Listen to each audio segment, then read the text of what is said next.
पिछले एपिसोड में हमने अब तक जो जाना है वो जन्मेजय की सर्पयज्ञ क्यों हुई थी और किसने उकसाया था जन्मेजय को, वो सब हम सब ने जाना था। आज हम सीधा सर्पयज्ञ में आ चुके हैं, मतलब सर्पयज्ञ के कहानी में आ चुके हैं। तो ज्यादा टाइम ना लेते हुए हम शुरू कर देते हैं। जन्मेजय को जब ये सब कुछ पता चला कि परीक्षित की मौत कैसे हुई थी और कैसे तक्षक ने छल करके ऋषि कश्यप को आने से रोका था, अगर वो आ पाते शायद परीक्षित की मृत्यु नहीं होती। तो ये सब कुछ जन्मेजय को पता चला तो वो बहुत ही क्रोधित हो गया और उतंक ने आकर उसको उकसाया भी था, तो वो बहुत ही क्रोधित हो गया। उसे ये लगने लगा कि बचपन से पिता का प्यार मुझे जो मिलना चाहिए था वो नहीं मिला, तो ये अन्याय हुआ था मेरे साथ और इसके लिए तक्षक ही जिम्मेदार है, तक्षक ही कारण है। तो उसके मन में उसने ठान लिया कि तक्षक की मृत्यु होनी ही है। मुझे ऐसा कुछ करना होगा कि तक्षक की मौत हो जाए उससे, और ये करने में सर्प यज्ञ ही सही रहेगा। तो उसने क्या किया, उसने जितने भी सारे पंडित और ऋषि मुनिगण थे उसके राज्य में, उन सबको बुलाया। उन सबसे उसने पूछा कि क्या किया जाए। तो सबने कहा कि हाँ, एक सर्प यज्ञ करने का विधान है शास्त्रों में, ऐसा किया जा सकता है। और ये कहा गया था, शास्त्र में ये लिखा भी है कि इस समय, मतलब पृथ्वी में, संसार में इस समय एक सर्प यज्ञ होने वाला है जिसमें सारे नागों की मृत्यु होगी, क्योंकि नागों को ये श्राप मिला था अपने माता कद्रु से। तो जन्मेजय ने सोचा कि ठीक है, और समय नष्ट ना किए इसकी आयोजन कैसे किया जाए, ये आप सब लोग सोचिए। तो सबने कुछ सोचा और जन्मेजय से कुछ कहा, और जन्मेजय ने दुनिया के जितने भी सारे पंडित, ऋतिक, ऋषि मुनिगण थे सबको बुलाया, सबको निमंत्रण भेजा कि आप सब आइए, यहाँ पे एक सर्प यज्ञ हम आयोजित करने जा रहे हैं, हम उसका आयोजन करेंगे, तो आप सब लोग आइए। तो सब आके वहां पे सम्मिलित हो गए और जन्मेजय ने सबसे कहा कि जो भी विधि है, जो कुछ भी क्रियाएं हैं, वो सब आप मुझे सिखा दीजिए, क्योंकि मैं नहीं चाहता कि इस यज्ञ में कोई भी त्रुटि रह जाए, कोई भी खामी रह जाए। तो सबने कहा कि ठीक है, हम आपको सब कुछ सिखा देंगे। तो जन्मेजय ने कहा कि एक शुभ दिन तय कीजिए, एक शुभ दिन निकालिए, उस दिन हम इसका आरंभ करेंगे।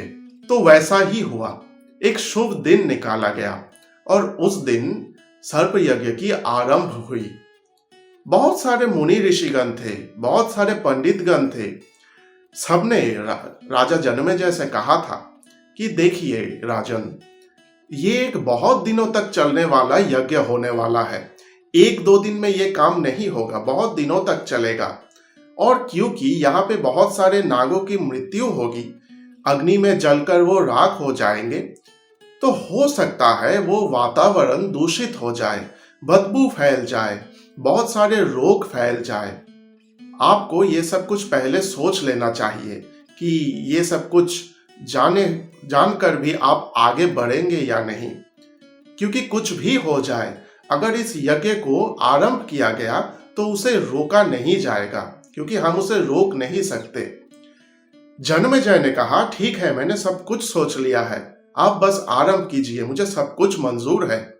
जब वो यज्ञ उस शुभ दिन में आरंभ होने वाला था, बहुत सारा आयोजन था वहां पे, जब आरंभ होने वाला था तब एक सूत आया जन्मेजय के पास, राजा जन्मेजय के पास, और आकर उस सूत ने कहा, वो सूत पहले से ही वहां पे उपस्थित था, लेकिन राजा जन्मेजय के पास उस वक्त वो आया और कहा कि राजन, ये जो यज्ञ आप करने जा रहे हैं, एक ब्राह्मण बालक आकर इस यज्ञ को रोक देगा। तो राजा ने कहा ये मुझे बिल्कुल मंजूर नहीं है, कोई भी इस यज्ञ को रोके ये मुझे बिल्कुल मंजूर नहीं है। तो जन्मेजय ने जितने भी सारे सैनिक, प्रहरी उस समय वहां पे मौजूद थे, सबको बुलाया और कहा कि देखो, मुझे कोई भी रुकावट नहीं चाहिए। तो तुम सब जाके अपने अपने स्थान पर खड़े हो जाओ और ये देखना तुम सबकी जिम्मेदारी है कि कोई भी आकर इस यज्ञ को रोक ना सके। तो सब चले गए अपने अपने पोजीशंस पर और वहां जाके वे खड़े हो गए। तो यज्ञ शुरू हो गया। 1-2 दिन ऐसा ही चला। बहुत सारे मंत्र पाठ हो रहे थे, बहुत सारे क्रियाएं किए जा रहे थे, बहुत विभिन्न प्रकार के हवन किए जा रहे थे, विधियां वहां पे पालन किए जा रहे थे। ऐसा ही चलता रहा और कुछ दिन बाद एक एक करके बहुत सारे नाग वहां आकर उपस्थित होने लगे। जैसे चुंबक होता है, मैग्नेट होता है, वो लोहे को अपने ओर खींचता है। तो वो जो हवन का जो अग्नि था उस समय, वो भी जैसे एक चुंबक बन गया। वो अग्नि उस वक्त बहुत सारे नागों को अपने ओर खींच रहा था और दुनिया में जितने सारे प्रजातियों के नाग थे उस समय, वो सब एक एक करके आकर वहां पर सम्मिलित हो रहे थे। और मैं क्या कहूँ, बहुत सारे नाग थे, बहुत सारे प्रकार के नाग थे। कुछ मोटे नाग थे, कुछ पतले नाग थे, कुछ दिखने में बहुत सुंदर थे, कुछ दिखने में भयानक थे, कुछ बहुत बड़े थे, कुछ बिल्कुल छोटे थे। विभिन्न प्रकार के नाग वहां आकर उपस्थित होने लगे। जन्मेजय को यह सब कुछ नहीं दिख रहा था, क्योंकि उसके मन में तो क्रोध था, प्रतिशोध लेने की भावना उस समय उसके मन में था। तो एक एक करके वो सारे नाग आकर उस हवन कुंड में, उस अग्नि में जलने लगा। तो जैसा कहा गया था पंडितों ने या ऋषि मुनिगण ने जो कहा था, क्योंकि बहुत सारे नागों के शव वहां पर जल रहे थे, तो वो जो वातावरण था वो दूषित बन गया। उसमें जो वो वहां जो हवा चल रहा था उसमें बदबू फैल गया। बहुत सारे लोगों को तकलीफ होने लगा। किसी के आंख में तकलीफ होने लगा, किसी के शरीर में बहुत सारे रोग की शुरुआत दिखाई दी। लेकिन सब वहां पर बैठे रहे और जन्मेजय के मन में, मतलब उनके दिमाग में इन सब की कोई जगह नहीं थी।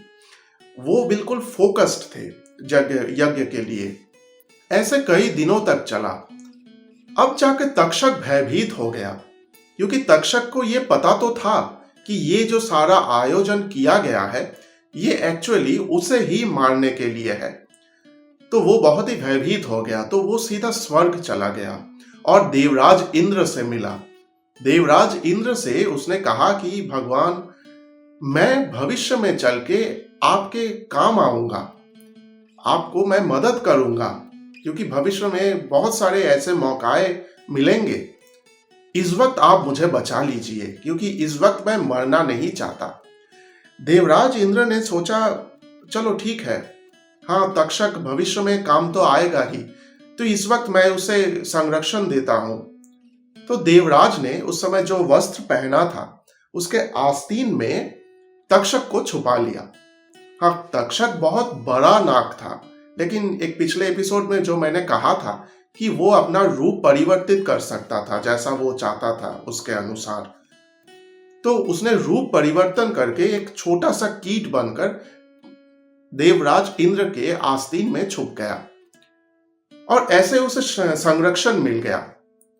ऐसा कई दिनों तक चलते चलते जन्मेजय की जो धैर्य थी, जो धीरज थी, वो कम होने लगी थी, क्योंकि उसे लग रहा था कि हम इतना आयोजन हम कर रहे हैं, इतने सारे विधियां हम पालन कर रहे हैं, लेकिन तक्षक अभी तक आया क्यों नहीं? क्या कोई त्रुटि रह गई है? तो उसने जितने भी सारे पंडित थे वहां पे सबसे पूछा, मुनि ऋषिगण से पूछा कि ऐसा क्यों हो रहा है, क्या कोई त्रुटि है? तक्षक अभी तक आ क्यों नहीं रहा है? तो ऋषिगण ने कहा, महाराज आपको धैर्य से काम लेना पड़ेगा, आपको धीरज रखना होगा। ये एक महान यज्ञ है, बहुत बड़ा और प्रभावशाली शक्तिशाली यज्ञ है। तक्षक जरूर आएगा, आप बस धैर्य से काम लीजिए। जन्मेजय ने ऐसा ही किया और ऐसा ही चलता रहा। जब सब कुछ ऐसा चल रहा था, कुछ दिन और जब बीत गया, बहुत सारे और नागों की मृत्यु हो गई, तो नागराज वासुकी के मन में एक चिंता आई। उन्होंने सोचा कि अगर ऐसा ही चला तो संसार में नाग नामक कोई भी प्रजाति बचे नहीं रहेंगे और इसमें संतुलन हो जाएगा पृथ्वी का। देखिए, जितने भी सारे प्राणी हैं इस संसार में, जितने भी सारे प्रजातियां हैं, जितने भी सारे सब कुछ जो कुछ भी है इस संसार में, इस सृष्टि में, सबका अपना अपना काम है, सबका अपना अपना इम्पोर्टेंस है इस इकोसिस्टम में। कोई भी एक प्रजाति अगर लुप्त हो जाती है तो उसका प्रभाव भयानक हो जाता है और भविष्य में जाके वो पृथ्वी में, सृष्टि में एक प्रलय तक ला सकता है। ऐसा ही नागराज वासुकी ने ऐसा ही सोचा कि अगर सारे नागों की मौत हो गई तो कैसे संतुलन रहेगा, बचा रहेगा। तो ये अब मैं आपको ये याद दिला दूं, ये मैंने पिछले एक एपिसोड में बताया था, जब कद्रू ने अपने पुत्रों को श्राप दिया था, नागों को श्राप दिया था कि तुम सब जाकर जन्मेजय के सर्प यज्ञ में जलकर राख हो जाओगे, तो नागों ने नागराज वासुकी को अपना नेता बनाया था और वो सब जाके भगवान ब्रह्मा से एक वर मिला था उनको, उन्होंने मांगा था भगवान ब्रह्मा से। तो भगवान ब्रह्मा ने कहा था कि वासुकी, नागराज वासुकी की जो बहन होगी, उसका जो बेटा होगा, वो आकर सर्प यज्ञ में खड़ा होकर नागों का परित्राता बनेगा, मतलब वो ही बचाएगा सारे नागों को। तो ये एक सब स्टोरी है। नागराज वासुकी की एक बहन थी, जरत्कारु नाम था। उसकी शादी जरत्कारु नामक एक तपस्वी से हो गई थी। क्योंकि वो एक तपस्वी था, वो जरत्कारु एक तपस्वी था और बहुत सालों से, मतलब जब उनका जन्म हुआ था तब से ही वो तपस्या कर रहे थे। तो बहुत सारा तेज था उनके अंदर, तपस्या करने से जो तेज प्राप्त होता है वो उनके अंदर बहुत सारा था और वो तेज ही जरूरत थी क्योंकि भविष्य में चलकर जब वो बालक आएगा तो उस बालक के अंदर उस तेज की आवश्यकता थी। इसीलिए नागराज तक्षक ने अपने बहन को उनके साथ विवाह कर दिया था और समय आने पर एक बेटा भी हुआ था जिसका नाम था आस्तिक। तो नागराज वासुकी ने आस्तिक को बुलाया और कहा कि पुत्र, तुम्हें तो सब कुछ पता है। और आस्तिक को सब कुछ पता था। वो जब छोटा था तब से ही उसको ये सब कुछ कहा गया था, ये सब कुछ सिखाया गया था, तो उसको सब कुछ पता था कि उसका जो जन्म है तो क्या उद्देश्य था उस जन्म के पीछे। तो नागराज वासुकी ने कहा कि पुत्र, तुम्हें सब कुछ पता है, अब वो समय आ चुका है, अब तुम्हें आगे आना है और हम सबकी परित्राण करनी है। तुम्हें अब जन्मेजय के जो सर्प यज्ञ हो रहा है वहां पर जाना होगा और अपना काम करना होगा। तो आस्तिक ने कहा, मामा जी आप बिल्कुल चिंता मत कीजिए, मुझे सब कुछ पता है, मैं जरूर इस वक्त आप सबकी सेवा करूंगा। और अपने मामा, माँ और जितने भी सारे बुजुर्ग नाग थे नागलोक पर, सबको प्रणाम करके आस्तिक वहां से निकल पड़ा सर्प यज्ञ की ओर और एकदम सही समय पर जाके वो वहां पर पहुंच गया। आज का एपिसोड मैं यहां तक ही रखूंगा। मेरी कोशिश ये रहती है कि कोई भी एपिसोड ज्यादा लंबा, ज्यादा बड़ा ना हो जाए, क्योंकि वो सुनने में आपको तकलीफ होगा। आगे चलकर, मतलब नेक्स्ट एपिसोड में हम ये जानेंगे कि आस्तिक वहां पर पहुंचकर क्या देखा और उसने क्या किया और अंत में जाके क्या हुआ। तक्षक की मौत हुई या नहीं, जन्मेजय ने क्या किया। कैसा लग रहा है ये सारे एपिसोड्स आपको सुनने में? मैं इंतजार करता हूँ कोई भी सजेशन आपसे मिले, कोई भी गुजारिश आपसे मिले, कोई फरमाइश आपसे मिले, मुझे उसका इंतजार रहता है, मैं प्रतीक्षा करता हूँ।